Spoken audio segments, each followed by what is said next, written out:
Acá lo importante es lo que va a pasar con nuestro país. Y por eso también es importante saber quiénes son los posibles reemplazos en caso que José Gerí, luego de esta mañana, no continúe en el cargo de presidente. Entonces, según algunos especialistas, podrían ser Mari Carmen Alba o también Silvia Montesa, ambas de Acción Popular, para entender sobre el escenario, qué hay detrás de cada persona, qué es lo que se busca como un perfil cuando faltan solamente 54 días para ese 12 de abril con las elecciones que tenemos acá en nuestro país. Vamos a conversarlo acá con Miguel Antezana, ¿cómo está nuevamente? Y entonces, estos son los nombres que se están barajando, ¿no? Si ponemos en primera línea, entonces, a María Carmen Alba como Acción Popular, ¿qué es lo que entenderíamos de ella? ¿Sería una buena idea? Bueno, tenemos que tomar en cuenta para empezar que Acción Popular es un partido que ha sido precisamente excluido de las elecciones generales de 2026 por todos estos pleitos internos que han tenido. Y sobre todo en el caso de la persona de Mari Carmen Alba, es una persona que tiene pues un rechazo tremendo, es una persona muy repelente y a nivel político sería una muy mala jugada de parte del Congreso. Sobre todo porque si es que insisten en colocarla a ella en el escenario posible de la censura de Gerí, yo creo que va a pasar algo como que sucedió con Merino, que la gente puede manifestarse en las calles y esto puede desencadenar una serie de protestas en contra de esta designación del Congreso, sobre todo por tan poco tiempo y porque no va a poder hacer mucho frente al gobierno. Exacto, y por eso es importante una persona que sea en la transición, ¿no?, transparente, que haya consenso, que pueda consensuar con las bancadas. Pero hablando de esta antipatía, la cual se ha ganado Mari Carmen Alba, hay que entenderlo por qué. Por esos hechos como, por ejemplo, lo que pasó con Chabelita, ¿no es cierto?, ¿no?, cuando le jaló el brazo a la congresista. Con estas actitudes y comportamiento que ha tenido tanto en el Congreso y también recordemos cuando asumió el mandato Pedro Castillo, que desde ese momento comenzó ya a mostrar unos signos inclusive casi que hasta de racismo. Entonces toda esta situación de ella y la actitud, la altanería, todo el comportamiento déspota que ha tenido, por supuesto le ha generado una pésima imagen. Eso fue un 9 de julio del 2022, cuando ella estaba por Piura y en una reunión, ¿no?, ahí frente a todo el público, dice que el Estado peruano trabaja para todos, para blancos e indios. Y desde ahí nació también un tema que les dijeron, estás discriminando, y fue toda una ola que también fue acorde cuando luego insulta al congresista Illich, ¿no es cierto? Sí, tenemos una serie de hechos, como te digo, podemos estar toda la mañana hablando de todos los elementos que hacen esta antipatía hacia Mari Carmen Alba. Pero sobre todo que la actitud de ella, imagínatela frente a la presidencia, no va a generar consensos, no va a generar esa tranquilidad, esta tranquilidad que necesitamos en este proceso de transición, porque estamos en un proceso electoral y sobre todo también hacia una nueva presidenta o presidente de la República. Entonces, no solamente una persona de consenso, sino una persona que genere esta tranquilidad y no genere esta antipatía que tiene esta mujer. Exacto, entonces bueno, pero igual esos son los nombres que se están mencionando. Específicamente lo que va a suceder ahora en menos de 35 minutos, cuando arranque este debate de censura, ¿no? ¿Cómo es que se da? ¿Qué es lo que sucede? ¿Todos debaten entre los congresistas? ¿Deciden? Coméntenos ustedes. Bueno, yo creo que aquí también pasamos nuevamente una palabra clave que tú dijiste al inicio. Vamos a ver los escenarios. Lo primero que va a suceder es saber si tenemos el quórum suficiente. Tienen que haber 65, 66 congresistas presentes para que se dé inicio a la sesión plena. Hay una cantidad se ha mencionado estrategias dilatorias que pueden aplicar los congresistas y la primera es esa, que no haya quórum. En segundo lugar, vamos a suponer que hay quórum. En ese momento lo que puede suceder es que alguien proponga que haya una cuestión previa. Esta cuestión previa quiere decir que este proceso de censura o vacancia, o que es una discusión, se manda a la Comisión de Constitución para que se decida si realmente qué es lo que procede. Y si se va a la Comisión de Constitución, eso quiere decir que va a haber entonces un proceso dilatorio hasta marzo, porque se tendría que convocar la próxima sesión del Pleno recién en el mes de marzo. Entonces ya, por supuesto, con el mes de marzo las cosas se enfrían, se comienzan a hacer muchas movidas y eso es bastante peligroso también a nivel del Poder Ejecutivo, porque recuerda que hay una serie de acusaciones que están saliendo y siguen saliendo en contra de Gerí. Ahora, con esta cuestión previa, que podrían presentarlo, pero se lanza el tema de la cuestión previa y tendría que lanzarlo también en la votación, ¿no es cierto? Claro, todo esto, por supuesto, tiene que ser votado. Todo paso tiene que ser sometido a votación en el Congreso. Ahora, en el caso de que haya quórum, que no haya cuestión previa, que comience a debatirse los procesos de censura, recuerda que hay 7 mociones. Aquí puede haber de juntar las mociones, de trabajarse por separado, y este puede ser un debate que puede tomarse horas y horas. Y esto es bastante agotador, porque finalmente lo que va a suceder es qué importa son los votos.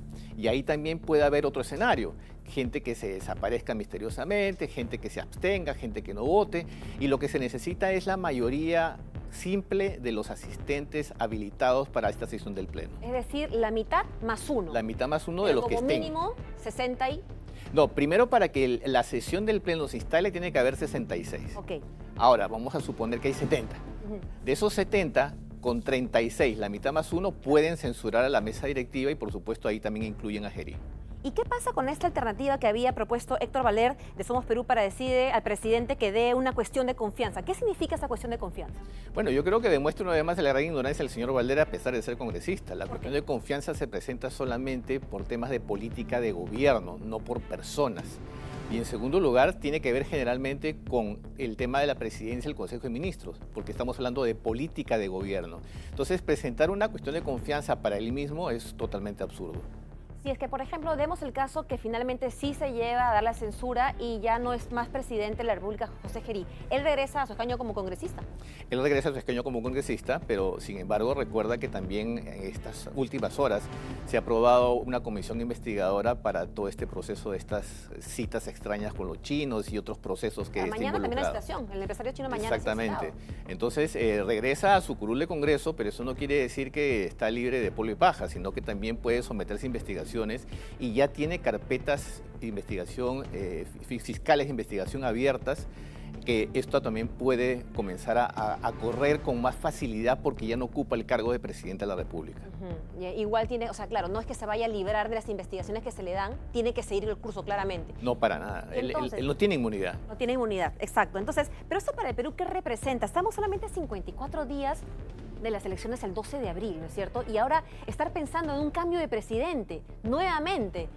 ¿Qué implica eso para Perú y cómo nos ven desde afuera? Yo creo que a nivel de lo que es la imagen país, por supuesto que estamos en un nivel bastante vergonzoso. Estamos hablando de prácticamente 8 o 9 presidentes en los últimos 10 años. Es más, si sacamos en lo que va de este siglo, tenemos no sé cuántos presidentes. La inestabilidad política es tremenda, pero sobre todo la inestabilidad causada por un sistema político que ya está colapsado. El sistema político es el daño estructural que tenemos que acabar. Es más, este sistema político ha sido... en vez de perfeccionarse, de mejorarse, ha sido empeorado con el Congreso anterior, porque estas reformas políticas ahora se transforman en un Congreso bicameral, en un Senado que va a ser prácticamente omnipotente, que va a nombrar a todo el mundo y que va a generar mucha más inestabilidad a partir del 28 de julio con las nuevas autoridades. Entonces, el que las elecciones se den en abril, el que tengamos nuevas autoridades, para nada implica que este clima va a calmarse. Desde mi punto de vista, al contrario, se va a incrementar la tensión social porque este Senado que elijamos, en el que muy probablemente estén los mismos partidos de siempre, va a ser omnipotente y va a colocar las cosas a su antojo. Y eso es bastante peligroso para la democracia peruana. Hablando justamente de aquellos quienes buscan la reelección, son 11 congresistas, si no me equivoco, ellos han pedido la licencia para no estar, ¿no? Justamente porque están en las campañas. Ellos, al haber pedido la licencia porque están en sus campañas, no podrían estar presentes el día de hoy, ¿no es cierto? No podrían. Si han pedido licencia, si están por descanso médico, por alguna razón que no los hace estar presentes, pues no están presentes. Claro, nada les impide que se puedan presentar. Tampoco es que está prohibido que puedan integrarse y formar quórum. Aquí lo que tenemos que ver es cómo se están haciendo las movidas para formar y romper el quórum a la hora de la votación. Porque como te decía, para que se instale la sesión del Pleno tiene que estar la mayoría, mitad más uno del Congreso. Pero ¿qué pasa? Que a la hora de votar no se encuentran los congresistas. Entonces, eso ahí se ven todas las movidas que se están haciendo a nivel interno. Va a ser un día claramente larguísimo, es lo que esperamos nosotros también. Pero usted... ¿cuál cree que es el mejor escenario para el Perú? ¿Qué debería pasar hoy día a partir de las 10 de la mañana allá en el edificio Sánchez Carlos? Yo creo que lamentablemente no podemos esperar mucho, porque del Congreso tendría que salir el nuevo presidente del Congreso y ese presidente del Congreso se encarga de la presidencia de la República. Y el Congreso actual no tiene mucho que ofrecer. Todas estas personas que están de los 130 congresistas han perdido totalmente la confianza de la ciudadanía en este momento. A pocos meses, pocas semanas de las elecciones, intentar de que alguien del Congreso represente a esta institución que está desprestigiada y que ocupe la presidencia de la República es bastante difícil, bastante cuesta arriba. Entonces, pase lo que pase, la crisis política va a continuar hasta el cambio de gobierno. Y como te dije, con el cambio de gobierno es una nueva historia de crisis política. Sin embargo, por lo menos deberíamos tener la tranquilidad de que el Congreso va a intentar hacer algo ligeramente bueno. Digo intentar ligeramente bueno porque dependiendo de quién coloque en la presidencia, también ellos están jugando el prestigio para las próximas elecciones. Por eso que Keiko Fujimori decía que no quiere nadie, ningún fujimorista en la presidencia del Congreso ni en la presidencia de la República, porque es un desprestigio tremendo lo que está sucediendo en este momento, tanto a nivel nacional como a nivel internacional. Y también es bueno recordar que cuando José Gerí arranca este gobierno hace 120 días atrás, él arranca con un 58% de aprobación, ¿no? Me imagino que parte de esto era cómo se le veía tras la pantalla, con los operativos, en las madrugadas, los penales, y luego eso va decayendo. En picada baja un 37% y ahora con tanto escándalo, ¿no?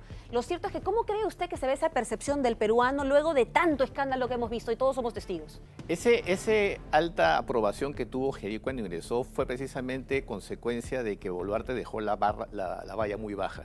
Recuerda que ella se deja el gobierno con una aprobación casi que nula. Entonces, cualquier persona que asumiera la presidencia inmediatamente iba a tener una aprobación alta. Creyó, entonces. Y se la creyó. Pero resulta que todo este proceso de acciones, sobre todo para pantalla, para decir humo, eso tuvo una consecuencia inicial. Sin embargo, cuando comienzan a descubrirse todas estas reuniones secretas con los chinos, todas estas negociaciones, inclusive contrataciones fraudulentas con esta persona que llevó al Congreso supuestamente pagando su bolsillo y todas las cosas más que se están descubriendo, han tenido un efecto, un impacto muy rápido, porque ha tenido un descenso prácticamente de 20, 25, 30% en 2 semanas. Entonces, eso, por supuesto, en ese momento impacta directamente a lo que es la imagen presidencial y a Gerí en particular.